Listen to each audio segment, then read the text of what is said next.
Hey everybody, this is Dream, and today we're going to do our first game of the playoffs for Major League Baseball. This slate starts at 3 p.m. Eastern, so do keep that in mind. That's about 3.5 hours from now.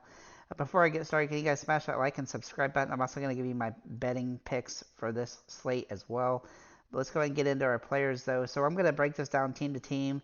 We have 8 teams today, so we're just going to go through each one real quick and give you the kind of stackable ideas that I have about each team.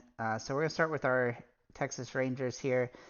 Corey Seager is a top option here. He's been pretty solid all season, though he's a little bit gimpy late. He does draw good metrics for this game, and so I do think he's a high priority, though he is very expensive at his price and position. Adolis Garcia also a great option today. He's got great metrics for this game. He's been hitting the ball pretty solid recently with 4 home runs over his last 10 games. I look for him to have home run potential. Mitch Garver has been really solid recently as well. He also draws very good metrics for this game and has a nice upside. And then if Evan Carter draws a start, he'll be somebody I would consider today.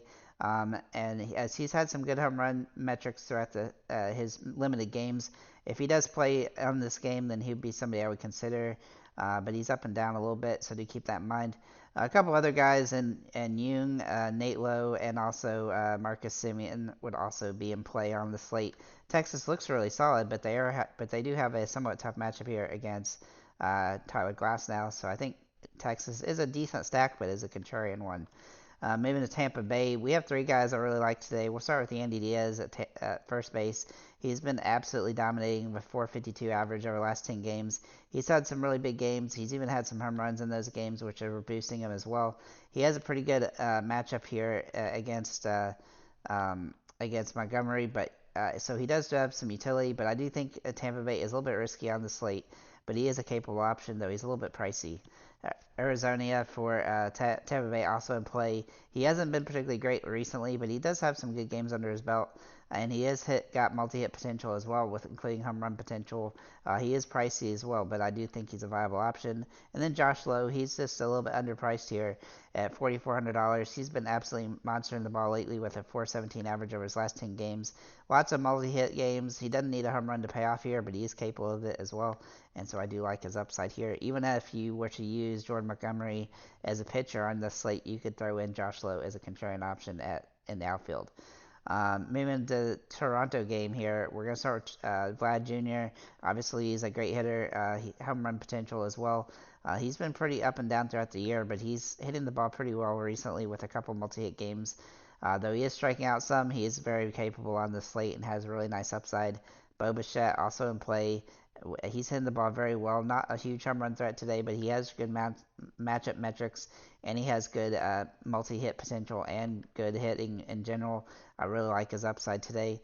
Davis Schneider, if he does get the start, he'd be somebody that'd be interesting. He went on a really bad slate for a while without a hit in like 30 or so at bats, but he is back to hitting yesterday in his first game back after taking a day off. He had a multi-hit game, and he is definitely capable of that, though he is pricey here, so do keep that in mind. But he is an interesting option on the slate. Matt Chapman also in play. He hasn't been very good lately. I do think Toronto's a decent stack today, but they are kind of risky as they have been inconsistent recently, but they have a favorable matchup against Lopez for Minnesota. And then also we'll look at Brandon Belt, who's a contrarian option that's nice and cheap here for first base. He can play here. He has 4 home runs over his last 10 games. He obviously doesn't start every game, but he definitely draws some potential today. And he's had some really good games lately with 3 home runs in his last 4 games that he's played. So I do think he's a viable option on the slate. Moving to Minnesota here, I do think Minnesota is a very popular team to stack today, as they're also going to be cheap, because we're going to have Max Kepler as a great option, as he's hitting 353 over the last 10 games. He's had some really good multi-hit games as well. He had a 4-hit game against Oakland recently, and he had a pretty good series in Colorado, but he'll look here to have a really solid game at home. He's been really good at home, averaging 8 fantasy points a game throughout the season. Then we'll look at Matt Wallner here for also in the outfield, who's a little bit underpriced. He's also hit the ball very well recently. He definitely draws good potential here and has nice upside. He doesn't play every day, so make sure he draws a start. Polanco is day to day, and I don't know if he'll play today or not, but if he does play, he'll be somebody to consider, though he is kind of high risk, high reward, as he hasn't played a lot he's been somewhat inconsistent playing due to the fact he's been hurt, but I do think he's a viable option here, and he has some potential. And then we'll look at Solano for Minnesota here at just $3,000. He's a very cheap option today. Not a home run play, but he is a capable hitter, and he definitely has multi-hit potential in this one. He's had a couple good games in a row. I do like his upside today, and he definitely has a little bit of an advantage at home when it comes to batting average and just getting good hits. Again, not really a home run play, but he's definitely capable on the slate. And then Julian for Minnesota also at second base has some really solid potential today. He's been pretty good throughout the year. He definitely does draw some home run upside today. He's also had a really good slate at home, and he's been pretty good against Toronto this season, so I do think he's a viable option on the slate. Moving to Arizona and Milwaukee here. We'll start with Arizona, and we're going to look at this as kind of a interesting stack. I don't really love it, but I do think it's a viable option because of the prices on some of the guys. But Tommy Pham being the best option, he has been inconsistent lately, but he's kind of a home runner best option today. He definitely draws some good potential, but he's high risk, high reward. I don't really love this stack, like I said, but Corbin Carroll also in play. He's hit the ball very well recently with only one home run, though, in the last 10 games. He has got some stolen base upside, which definitely gives him some potential, but we'll have to wait and see how teams choose to utilize the stolen bases in the postseason. Looking at Christian Walker, he's been inconsistent throughout the year, but he does draw some home run metrics in this matchup and has some viability, though he hasn't been hitting the ball particularly well the last few games. He does draw home run and multi-hit potential. And then Ketel Marte, if he were to go with the Arizona stack, he'd probably be one of my favorite options, as he's been pretty solid recently, though he does have some inconsistencies. I do think Arizona's been a little bit slump as a team where they're not scoring a ton of earned runs, or total runs. So I think he's somebody you're gonna have to, if you go with the stack, he's probably gonna be somebody you want to have in there. Maybe the Milwaukee, I do really like them today. Though there's really only three guys that have really great upside in this matchup, and one of them being Christian Yelich. He's hit the ball very well lately. He hasn't been as home run heavy this season as we'd like, but he does draw some stolen base potential as well, and he does draw stolen home run upside in this matchup. I also really like Willie Adames, who's been inconsistent throughout the season, but he's been solid lately, and we like him whenever he's hitting the ball very well. He also gets good metrics for this game being at home, and he has multi-hit potential, including some home run upside, as he's been hitting the ball pretty well as of late. And then William Contreras for Milwaukee, also play at catcher. He's hit the ball extremely well lately with a 380 average over the last 10 games. He does draw a lot of home run upside, but he doesn't have to have one to pay off, as he draws a really good upside generally on the slate.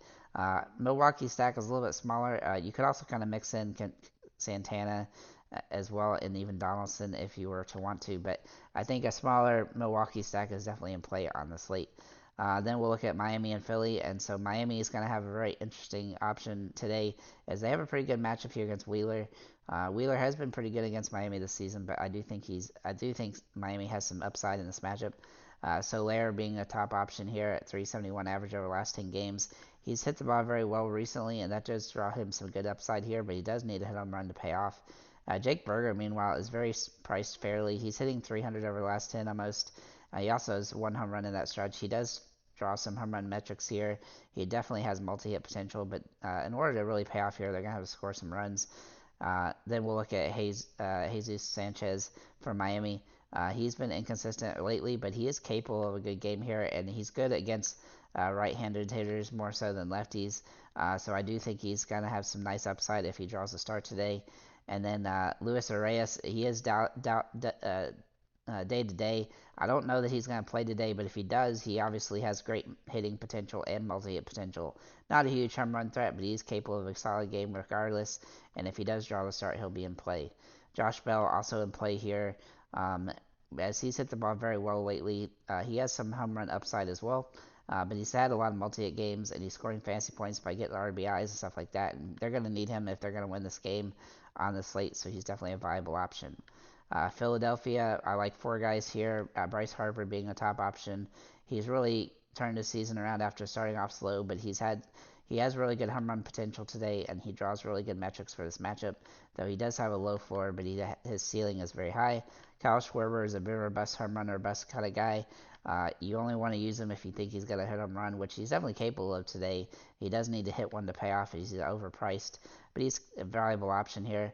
An alternative at third base is Alec Boom, who has been pretty solid throughout the season. He's had some ups and downs. He's been a little bit slumpy lately, but he's hitting home runs, and so he does draw some top tier metrics. He really doesn't strike out a ton, which definitely gives him an advantage.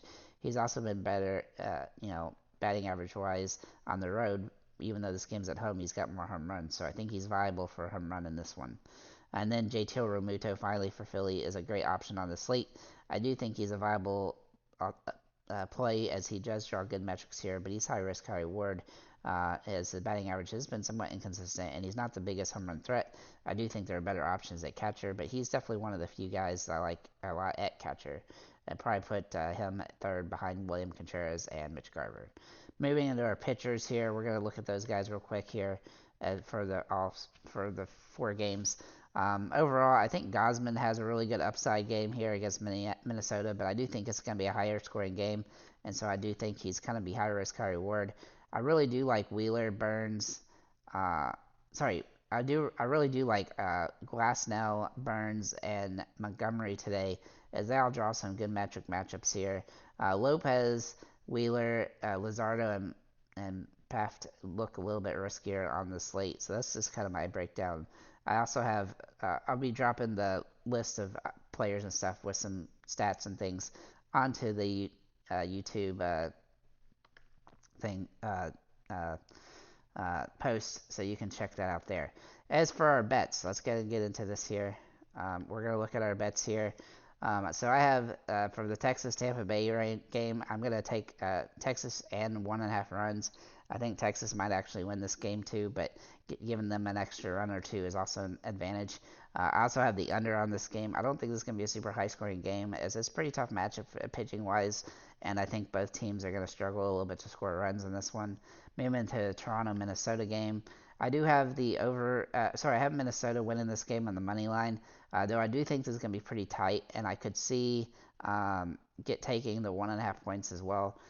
Is definitely a viable choice on this one, but I do think that Minnesota wins it in general, and I think Toronto, while they do have some upside in this one, Minnesota has a little bit more upside. Then we'll look at Arizona and Milwaukee. Oh, sorry, I forgot about the money line or the total here. I have over on this game, though I do think it's going to be either 7 or 8 runs, so it's going to be hard to get that over too much. I think the over, though, has a slight advantage in this matchup. Arizona and Milwaukee, also an interesting slate here. I do have Milwaukee minus 1.5, though you could just take the money line with them. I think they're going to win this game relatively easily. They have some good matchup metrics for this game, and then Arizona has a tough matchup against Corbin Burns, whereas Milwaukee has a nice advantage at pitching. Then I also take the under here. I do think Milwaukee might score 4 or 5 runs, but I don't expect Arizona to put up too much of a fight in this one. So I could see them at just a hair under 7.5 on this slate. And then finally for the Miami Philly game, I do have the over for Miami. For this game on the 7.5 runs. I think Philadelphia is going to win this game, which is where I have them on the money line. But I do think it's going to be a higher scoring game, and so I look for the over here on this one. Overall, I think the slate is pretty interesting. We have some pretty good options on the slate from the betting aspect, so let me know in the comments below who you guys like and what run totals and stuff you look at for these games. So with that said, thank you guys for liking, commenting, subscribing. If you have any comments or questions, feel free to leave them below, and have a nice day, guys.